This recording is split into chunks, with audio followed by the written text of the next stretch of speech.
Hey guys, welcome back to the channel. Today I wanted to go over this crazy deck. It's actually the #1 highest win rate deck inside of Clash Royale, and it has no spells, which makes this even crazier.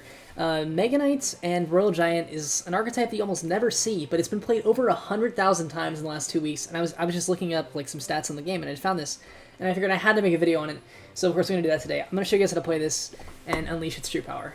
Go into the games. Alright guys, let's begin. So with RG, Mega Knight, you're playing sort of a weird deck. You kind of have to play really passively, especially, and wait until you have a chance to get both big tanks down on the board. It works, but it's sort of a difficult deck to play. We'll just start with a barrel whenever okay, so let's, actually, now that we've seen the mortar, we're in a good spot to just go ahead and drop our RG. It can actually defend for us. It's nice to defend against Expo and like mortar that way. You can just drop an RG down like that. That should be just fine. And here, I'll use my RG as a tanker for my Gallon Barrel. I don't want to, like, commit too much, and we'll just probably go Skeleton Army even to be just fine here. So there is a log. A bit unfortunate for us, but still I can still go for this Skeleton Army, especially since there's no log now. I can go for the Miner for the Prince. Sorry, Prince for the Miner, so the backwards. But still, we just go for the Skeleton Army because there's no log, and we should be easily cleaning this up, and maybe even the Prince will get the Firecracker for us. That would be excellent. Can we get that? Nice. And maybe we can get some chip shots? No. Okay, so wow, wasting a cannon card for a Prince. That's 5 for 5, and I also got the Firecracker. So I'm definitely in a better position here. I'm just going to go for maybe just Dark Goblin in the back, just cycle. Princess of the Bridge is a play, I guess you can make, but I mean, don't do that. Okay, so wow, defensive mortar very early. So actually, here I'm going to go for an RG in the back. So while my RG is just loading up, his mortar will be expiring this whole time. And like by the time my RG gets close enough, the mortar will be basically dead, which is exactly what we're trying to do here. Okay, again, there is a log, which means I might try to do a tricky Gallon Barrel play behind or something like that. Maybe I can go for like a Princess over here. Maybe we can bait the log this way. Then play for... Oh, wow. So it's actually going to be Horde. Maybe I should save my Princess next time. In fact, that's definitely going to be the move. We want to save the Princess for the next time we go RG, so there's no Horde. That would be best to stop as much as we can. We'll just go Skeleton Army, of course. And if he logs this, then we're going to send in a nice Gallon Barrel. So...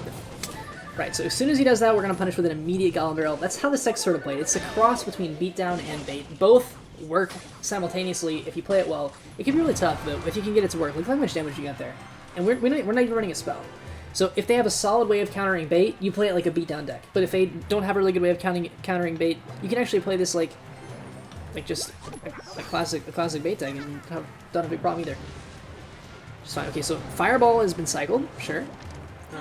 See what he does here. Okay, so again, going for this, I'll just go for an RG again. It's by far the best play in the scenario, and we can take out the mortar instantly. And look at this Princess. Look at the Princess. I mean, he's trying something, but the Princess says no, and it will not work for you. I can just go for an easy Dark Goblin here. This will help against the cannon cart, and makes it so the RG will not have... well, it does die, but still, my hand is very good. And, of course, this cannon being not crossing the bridge improves my interaction a little bit. I'll go Skeleton Army. I have to get a ground card down. Otherwise, the mortar would lock my tower, and now I can just play my RG. So we have to waste a card, but of course, it's not a big problem. Okay, as soon as this cannon... Okay, so again, we're going to go for this Princess immediately. We have to try to kill this Horde. It's a very annoying problem that this guy has a Horde for us, but still, I can still be aggressive. Let's go Mega Knight, finally showing that card. And we'll see how this guy reacts to it. I'm going to go for a barrel as well. How are you defending... Okay, so there's the Miner, but...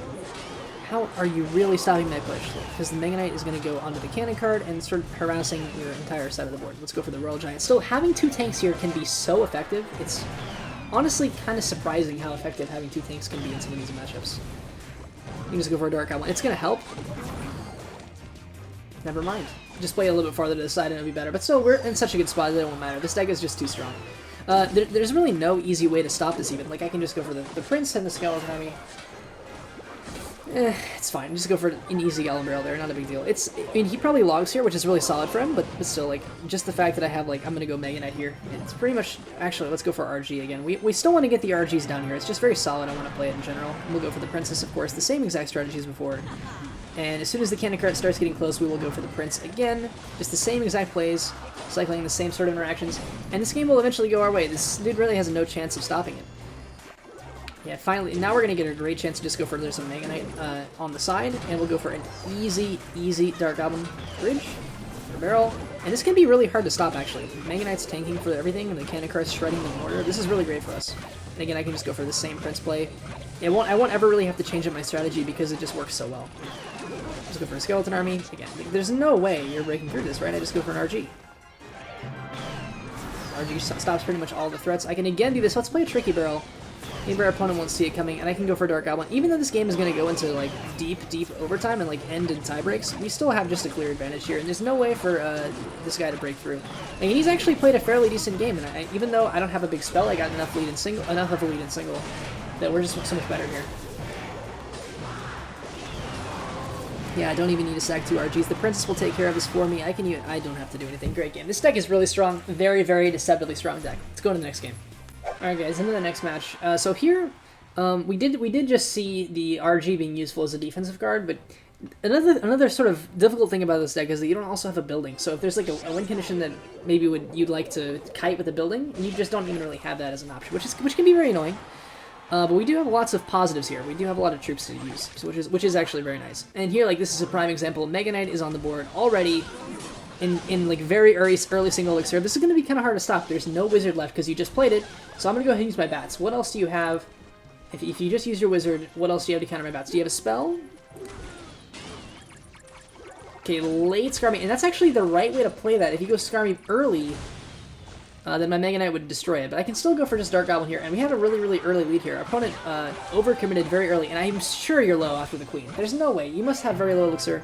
I'm going to go ahead and spend my RG, and even if you use your invisibility on this side of the board, I'll just go for a Skeleton Army, and we should be able to solve all of our problems here. Maybe it will take a second, but of course the Skeleton Army will clear out the Queen after the invisibility wears off, and this game is already looking very, very good for us. I'm still not exactly sure what the win condition is here. Well, okay. So this is a nice thing. We do have the bats and the princess. We should be able to take out the entire balloon, no problem, despite not having a building. Of course, if your opponent has a zap, you might need to hold on to your Dark Goblin. So let's just say my opponent had a zap there. Next time I saw the balloon, I would want to hold my Dark Goblin for that. But yeah, this guy is not a happy camper. And wow, P.E.K.K.A. Okay. So this gets a little bit dicey, but I do have some tricks. I can actually go for an RG. But I need to play it like this. Put it at the river, so it pulls the P.E.K.K.A. backwards. This is a nice play you can make with the RG. It's a subtle way, and we're actually attacking the tower while defending our own tower, which is actually difficult to do in this game sometimes. But we were able to get it done there just by using the RG as a kiting troop, and we didn't even have to play it going to the left. We can just play it right here at the bridge, and it still pulls the P.E.K.K.A. back nicely. So that's another trick you can use with this deck. Okay, Queen was very far back, and we were going to get a second tower here. I can just go for an easy Princess. There's pretty much no chance this guy can come back from this point. It would be very tough. I think I'm just going to go for a Mega Knight. We'll hit everything, and... Well, really, I was mostly focused on the Queen. If I could hit the Queen, I was very happy there. Mega Knight is splashing the Queen despite being invisible. Pretty much everything's going our way here. I'll just go for this. The Mega Knight will tank so I can go RG opposite. The P.E.K.K.A.'s over here, but my RG's over here, and we're going to make our attack on this side so that we can be really potent and annoying. And now we can just go for a Skeleton. If he has an answer for the bats, we'll just drop a Skeleton. I mean, there's no way, yes, there's the Wizard, but still we can still go here. And this game is just very clearly over. There's pretty much no chance of anything. Like, there's no tricks available for this guy. And again, so now we have to use our Dark Goblin because we don't have our bats right now, but... That's the thing, that's why this deck has so many troops. You always have so many options available, and again, I just have the Mega Knight again. And there's really not much you can really do here. Just the Mega Knight teams up really well with the RG, and you can use the RG as a tank, or you can use the Mega Knight as a tank, depending on what type of deck you're playing. Let's go into the next game. Alright guys, the next match. But yeah, as you can see, this deck just works really, really well. It plays no matter what the win con is. There's always something that you have in your deck. I'm just going to go for, I don't want to play Princess of the Bridge, but I guess it's the best play I have here, unfortunately. There's nothing better. I wish Princess of the Bridge was not a play, but it is. And we'll just go for a nice Mega Knight here. We take out the entire Wizard. So that's one thing about Wizard, and it doesn't really work in a lot of archetypes. I don't even know if I've done a single video that had a Wizard in it. But we just have a nice Mega Knight value here. We actually gotten the Wizard in most of this Dark Prince. I'm going to go for a barrel. You have no Dark Prince and no Wizard, so what's your barrel counter? A spell? Maybe we don't have a counter to barrel. Which would be good for me. Okay, immediately as I see the Sparky, I'm going in. If he has a Sparky, once he figures out that I have an RG, he's not going to be playing that Sparky. So we're going to go in right now while he still doesn't know. Go ahead and punish that early and go for bats. And now we're up Elixir a little bit, but down after I play the bats. So I have to be very careful because this can be an annoying defense. I need to bait out the Skeleton. I need to bait out a spell. If he plays a spell here, we're in a good spot. Wow, maybe this guy just doesn't have a spell. In which case, this is a very interesting Goblin Giant deck, and wow, aggressive. Let's do this. Make him play something at the river, and then go after the pump. That's the one thing we can... Yes, look at that. He plays something at the river, and now you definitely have no Elixir, and I can clean up your entire attack with just a Dark Goblin. You do have a Rage, but How much damage do you really get here? A lot. Okay, so this is actually a nice play by our opponent. You get a lot of value here, but I still have damage on both lanes. I'm very comfortable, but now that I know there's a horde, I'll never play Princess of the Bridge again because I know I need that horde. Horde defense. It'd be very important. So at this point, now that we know there's a horde, we will be holding onto our Princess for the remainder of the game. As soon as he plays Sparky, I'm going RG in the other lane. I'm going to go Prince this way because I want my RG to come this way, which means I want him to play Sparky over here.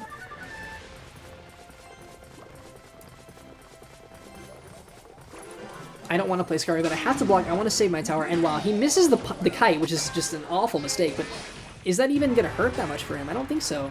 I think he's actually kind of okay. I should be able to just go for like a Mega Knight here and stop most of this damage. But like I said, we need this Princess or we will be losing the game on the spot, which is a problem that we can't really allow. So we'll just go for this Princess and Dark Goblin. It'll be hard for our opponent to stop this. I'll even go Bats. He has made a good attack, but still, if we can get enough damage on these troops, we might be able to win this game. It's despite the early mistakes. Yeah, so now we're pressuring with more Goblin Barrels. Wizard's there, but you're not really stopping all my damage. We get a lot of damage there, and Princess might even lock the tower, which would be sick. And it does. Nice. Now we just have Prince, we have Skeleton Army. This is a very, very crazy game, and again, it might come down to the fact that we don't have a spell. This could be annoying, but if we can get a couple locks, we probably just win the game on the spot. Let's go for this. I have not seen a log from our opponent. I'm just going to go for a Princess. Yeah, we will get this tower. Now it's going to be about left tower versus right tower. Obviously, we can't really defend our left tower that well, but if we can get an RG in the pocket, we might be able to win first, which is sick. Let's go RG in the pocket. Is there a way? Maybe he has something that I can go Bats to block anything he might play in the pocket. And now we can just go Barrel. Maybe we win this right now? Look at this. And that's the thing about this. It can be really hard to get the last bit of damage, but we get it here. Nice. Let's go to the next game. Alright guys, one last match for the video. Here I don't actually have to play Princess of the Bridge. I have other moves. I'm going to go for a Prince in the back. So we'll just go ahead and start with Prince in the back. This is actually an okay play, because of course we do have the Skeleton Army, so we'll go ahead and counter one lane here. And he'll probably have to deal with this. Maybe he'll blog or something. And now that he's zapped, of course, we'll go in for a Barrel. So what he's got. Maybe he has an Arrows. That could be annoying. And it's... Okay, so wow. It's going to be aggressive Mega Knight Wall Breakers. This is a deck that's been played for a long time, so I'm very familiar with it and how it's played. But I can just kite this. Like, this is actually a move. We actually kite everything with the RG, which is actually kind of crazy, and we just go Bats. And this is kind of how you want to play this. You can even play your RG like an Ice Golem and just kite everything across the map, and the RG will actually hit the tower, and we defend everything with just Bats. I actually think that's crazy. The fact that you can use your RG like that with this deck is just so weird, because you don't really do that with other win conditions like kiting like that, but still we can do that here. And honestly, I don't love that my Prince takes so much damage, but we defended everything really nicely. The Prince takes out the Wall Breakers, and of course the Muskie. Great situation for us. And I might even be able to pressure with Princesses or something, especially after that Barbarel. He only has a Zap. We saw the Zap already. What else do you got? You have Bandit, right, but I can now go here. And now you still have to probably Zap this. And if you do, then I'm threatening... Okay, Goblin Barrel. So now the problem is you've used both your spells. There's no chance you're defending this. Okay, Bats, but I still get, what, 500 damage? Nice. Yeah, that's how you really want to play this. You want to keep track of their spells, and you want to keep track of what they can do to stop you. Let's just go for a Dark Goblin. We can push the other lane while defending again. Or actually, it's going to turn. I didn't think it would be able to see the Minotaur, but still, it doesn't matter. I'm happy to put the damage on the left lane. That's where all of my damage already is. And we'll get 2 shots here, which is really nice.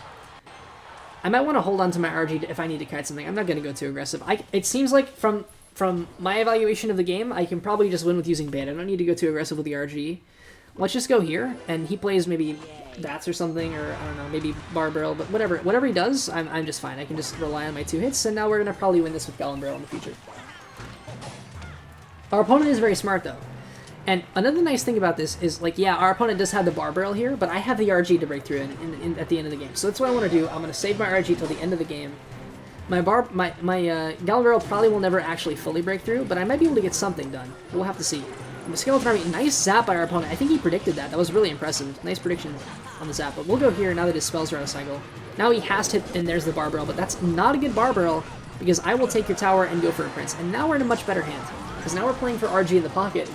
And this type of stuff makes this deck really, really annoying. Even with the zap, he's hovering it, but we still counter everything because timing of the Princess shot from the middle of the board. And now we can just go for RG and Bats, and there is pretty much nothing our opponent can do to defend against this attack. There's really no chance. And I just have Goblin Barrel. I can go for the King. It might even be a 3-count if I had more time. What a deck, guys. What a deck.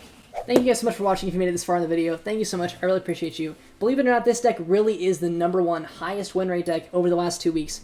57.4%, the highest in the game, according to Royal API, one of my sponsors. But yeah, these guys in Royal API are amazing. We were able to track these cards, and these cards combined do have the highest win rate. It's crazy, but there's no spells and no buildings, and it still works out, as you can see. But thank you so much if you made it this far in the video. Again, I'm gonna link you guys to my last video that I just made over Magic Archer Tornado and like the Wall Breakers deck that goes with it. And remember, leave comments below if you want to see a specific deck. Of course, I'll maybe make a video on something that you guys suggest. But yeah, thank you so much. Make sure to like and subscribe, and I'll see you guys next video. Bye, guys.